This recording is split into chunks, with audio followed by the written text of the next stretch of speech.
कोकण सगळे साफ करणार. साफ मागच झालं असतं.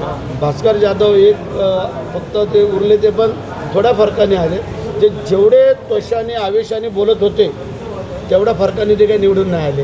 लक्षात आलं का? 2000च्या फरकाने निवडून आले म्हणजे जय महाराष्ट्र त्यांचा ठरला होता, पण काही कारणास्तव थोडेसे तरलेत.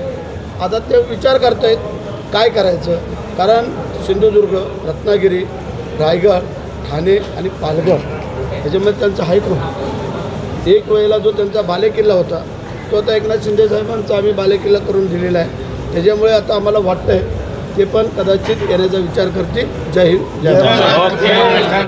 ताज्या घडामोडी जाणून घेण्यासाठी शिवशाही न्यूज यूट्यूब चॅनलला सबस्क्राईब करा. आपण हा व्हिडिओ फेसबुकवर पाहत असाल तर फेसबुक पेज फॉलो करा आणि शिवशाही न्यूज.com या आपल्या वेबसाईटलाही भेट द्या.